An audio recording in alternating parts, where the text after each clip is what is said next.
Hello friends, ആദ്യ ഫാമിലിയിലേക്ക് എല്ലാവർക്കും സ്വാഗതം. ഇന്ന് നമ്മൾ നൈസ് പത്തിരി ഉണ്ടാക്കാനായിട്ട് പോവാട്ടോ. അപ്പോൾ നോമ്പൊക്കെ ആകുമ്പോൾ എല്ലാവർക്കും വൈകുന്നേരം നോമ്പ് പെറുക്കാൻ നേരത്ത് പത്തിരിയും ചിക്കനും ബീഫൊക്കെ എല്ലാം ഉണ്ടാക്കുക. അപ്പോൾ നോമ്പ് സ്പെഷ്യലായിട്ട് നമ്മൾ പത്തിരി ഉണ്ടാക്കാനായിട്ട് പോവാട്ടോ. അപ്പോൾ അതാ ഞാൻ ഇങ്ങനെ ഒരു ബൗളിന് ഒരു പാത്രം പത്തിരി പൊടിയാണ് എടുത്തിട്ടുള്ളത്. അപ്പോൾ നമുക്ക് പൊടി വാട്ടിയെടുക്കട്ടോ.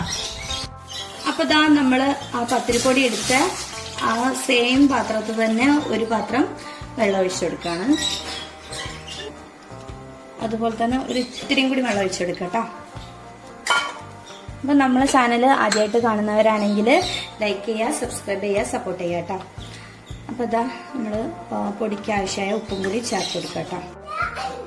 അപ്പോൾ ഇതാ ഈ വെള്ളത്തിലോട്ട് ഞാൻ കുറച്ച് ഓയിലും കൂടി ഒഴിച്ചെടുക്കുന്നുണ്ട് കേട്ടോ. നമ്മളെ പത്തിരി കുഴച്ചെടുക്കുമ്പോൾ നല്ല സോഫ്റ്റ് ആയി കിട്ടാൻ വേണ്ടിയിട്ടാട്ടോ. ഇപ്പൊ ഇതാ നമ്മൾ വെച്ച വെള്ളം നന്നായിട്ട് തിളച്ചിട്ടുണ്ട്. ഇനി നമുക്ക് പൊടി ഇതിലോട്ട് ഇട്ടെടുക്കാം കേട്ടോ. ഈ പൊടി നന്നായിട്ട് തന്നെ ഇളക്കിയെടുക്കുക കേട്ടോ. ഇപ്പൊ ഇതാ നന്നായിട്ട് പൊടി വാട്ടി വെച്ചിട്ടുണ്ട് കേട്ടോ. ഇനി നമുക്ക് ഒന്ന് നല്ല ചൂടോട് കൂടി തന്നെ കുഴച്ചെടുക്കണം. എന്നാലും ഒന്നൊന്ന് ചൂടൊന്ന് ആറിയതിന് ശേഷം നമുക്ക് കുഴച്ചെടുക്കാം കേട്ടോ. നന്നായിട്ട് ചൂടാറിയതിന്റെ ശേഷം അല്ല കേട്ടോ കുഴച്ചെടുക്കുക. അത്യാവശ്യം ചൂടിൽ തന്നെ നമുക്കിത് കുഴച്ചെടുക്കണം കേട്ടോ. അപ്പോൾ അതാ അത്യാവശ്യം ചൂടോട് കൂടി തന്നെ ഞാൻ ഇതുപോലെ ഒരു കപ്പ് എടുത്തിട്ട് ഒന്ന് കുഴച്ചെടുക്കാം കേട്ടോ.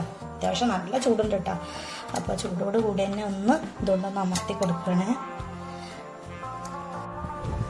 ഇപ്പം അതാ ഞാൻ നന്നായിട്ട് മാവ് കുഴച്ചെടുത്തിട്ടുണ്ട് കേട്ടോ. നല്ല അടിപൊളിയായിട്ട് കുഴച്ചെടുത്തിട്ടുണ്ട്. നന്നായിട്ട് കുഴക്കണേ.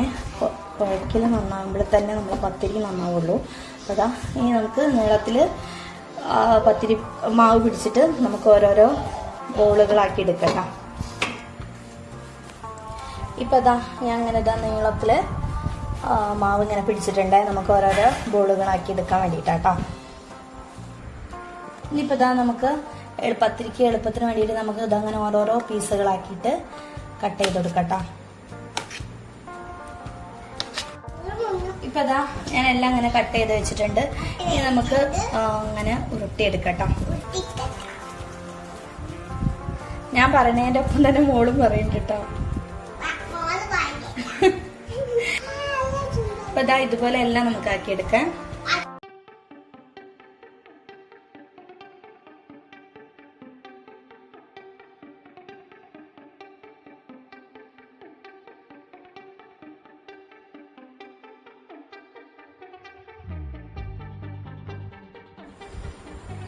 ഇപ്പൊ ഇതാ മാവ് കൊണ്ട് ഞാൻ എല്ലാ തകണവും ഇങ്ങനെ ഓരോ ഉരുളകളാക്കി വെച്ചിട്ടുണ്ട്. ഇനി നമുക്ക് പ്രസ് വെച്ചിട്ട് പത്തിരി അമർത്തിയെടുക്കാം.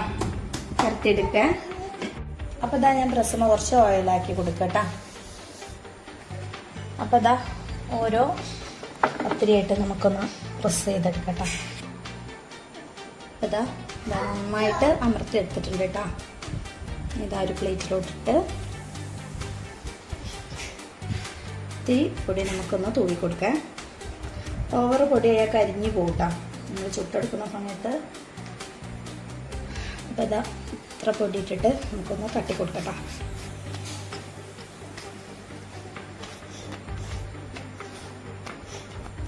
ഇതുപോലെ തന്നെ നമുക്ക് എല്ലാം പരത്തിയെടുക്കട്ടോ. അപ്പം ഇതാ നമ്മൾ എല്ലാം ഇതുപോലെ തട്ടി റെഡിയാക്കി വെച്ചിട്ടുണ്ട് കേട്ടോ. ഇനി നമുക്ക് ചുട്ടെടുക്കാം കേട്ടോ. അപ്പൊ അതാ ഞാൻ ഗ്യാസ് ഓൺ ചെയ്ത് ഒരു ചപ്പാത്തി തവ വെച്ചിട്ട് ഞാൻ പത്തിരി ചുട്ടെടുക്കട്ടോ. റിസ്ക് എടുക്കില്ല കേട്ടോ. ഓരോന്നോരോന്നാണ് ചുട്ടെടുക്കുന്നത്. നമ്മളത് അധികം വലിപ്പമില്ലാത്ത പാത്രമായതുകൊണ്ട് നമ്മളെ പത്തിരി പൊള്ളച്ച് വരുന്ന കണ്ടില്ല നമ്മളെ പത്തിരി. നല്ല അടിപൊളി പത്തിരി കേട്ടോ. ഇതാ നമ്മളെ പത്തിരി നല്ല ഇഡ്ഡലനായിട്ട് പൊന്തി വരുന്നുണ്ട് കേട്ടോ. നല്ല അടിപൊളി സോഫ്റ്റ് പത്തിരി കേട്ടോ.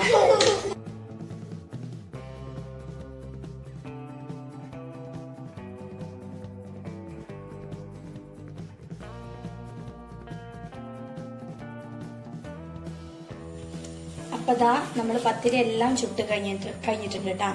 അപ്പോൾ അടിപൊളിയായിട്ടുണ്ട് കേട്ടോ നമ്മളെ പത്തിരി എല്ലാം. നല്ല സൂപ്പർ പത്തിരിയാണ്, നല്ല സോഫ്റ്റായ പത്തിരി കേട്ടോ. അപ്പൊ ഇതുപോലെ എല്ലാവരും ട്രൈ ചെയ്യണം. അപ്പൊ അതാ നമ്മള് പത്തിരിക്ക് കോമ്പിനേഷൻ ആയിട്ട് ഒരു ചിക്കൻ കറി ഉണ്ടാക്കുക കേട്ടോ. കുക്കർ കറിയാണ് നമ്മൾ ഉണ്ടാക്കുന്നത്, പെട്ടെന്ന് തന്നെ ഉണ്ടാക്കിയെടുക്കാൻ വേണ്ടിയിട്ട് കുക്കറിലാട്ടോ ഉണ്ടാക്കുന്നത്. അപ്പോൾ ഇതാ കുക്കറിലോട്ട് കുറച്ച് ഓയിൽ ഒഴിച്ചു കൊടുത്ത് നമ്മൾ അരിഞ്ഞ് വെച്ച് ഉള്ളിട്ട് കൊടുക്കണേ.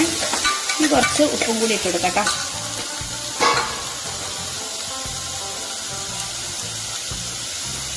ഉപ്പും കൂടി ഇട്ട് കൊടുക്കാം. ഇനി നന്നായിട്ടൊന്ന് വാട്ടിയെടുക്കട്ടോ.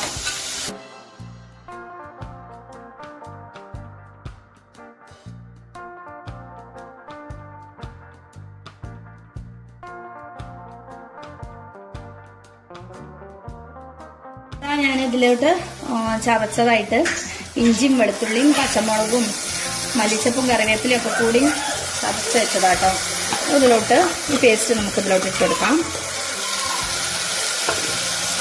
നന്നായിട്ടൊന്ന് മിക്സ് ചെയ്തെടുക്കുക. അതിൻ്റെ പച്ചമണം മാറുന്ന വരെ ഒന്ന് നന്നായിട്ട് ഇളക്കി കൊടുക്കട്ടോ.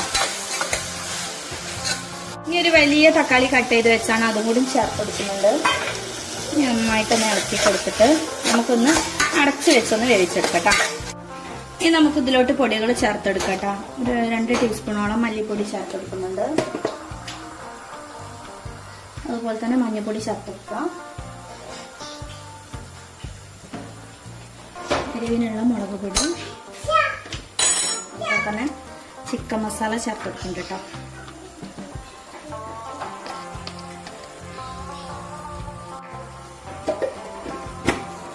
ഇനി കുറച്ച് ഓയിൽ ഒഴിച്ചു കൊടുത്തിട്ട് ഈ പൊടികളൊന്ന് ഒന്ന് മൂപ്പിച്ചെടുക്കട്ടോ. ഇനി ഇതിലോട്ട് നമുക്ക് കഴുകി വൃത്തിയാക്കിയ ചിക്കൻ പീസുകൾ ഇട്ട് കൊടുക്കാം.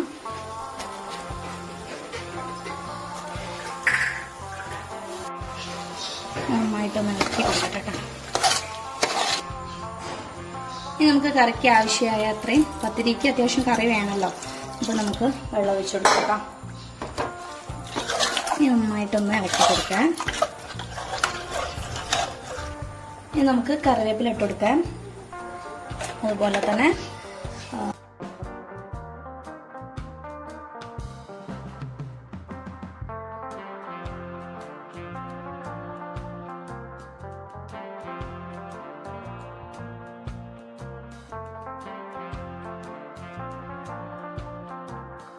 ഇനി നമുക്ക് കുക്കർ ഒന്ന് അടച്ചു വെച്ചിട്ട് വിസിൽ വരിക്കട്ടോ. അപ്പൊ അതാ നമ്മൾ കുക്കർ തുറന്നു നോക്കട്ടോ. നമ്മള് ചിക്കൻ കറി എന്തായി നോക്കാന്. അപ്പൊ ഇതാ ചിക്കൻ കറി അടിപൊളിയായിട്ടുണ്ട് കേട്ടോ. നമ്മളെ കറി നമ്മളെ എണ്ണൊക്കെ തെളിഞ്ഞ് വന്ന് നല്ല കിടിലൻ കറിയാട്ടോ. അപ്പൊ ഇതൊരു സിമ്പിൾ ആയിട്ടുള്ളൊരു കുക്കർ കറിയാണ്. അപ്പൊ ഇതും പത്തിരിക്ക് അടിപൊളി കോമ്പിനേഷൻ ആട്ടോ. അപ്പൊ ഇതുപോലെ ഒന്ന് ട്രൈ ചെയ്യണം എല്ലാവരും. കുക്കറിൽ ഇങ്ങനെ ഒരു ചിക്കൻ കറി ഒന്ന് ട്രൈ ചെയ്യണം കേട്ടോ. നമ്മുടെ വീഡിയോ ഇഷ്ടപ്പെട്ട ലൈക്ക് ചെയ്യുക, സബ്സ്ക്രൈബ് ചെയ്യുക, സപ്പോർട്ട് ചെയ്യുക കേട്ടോ.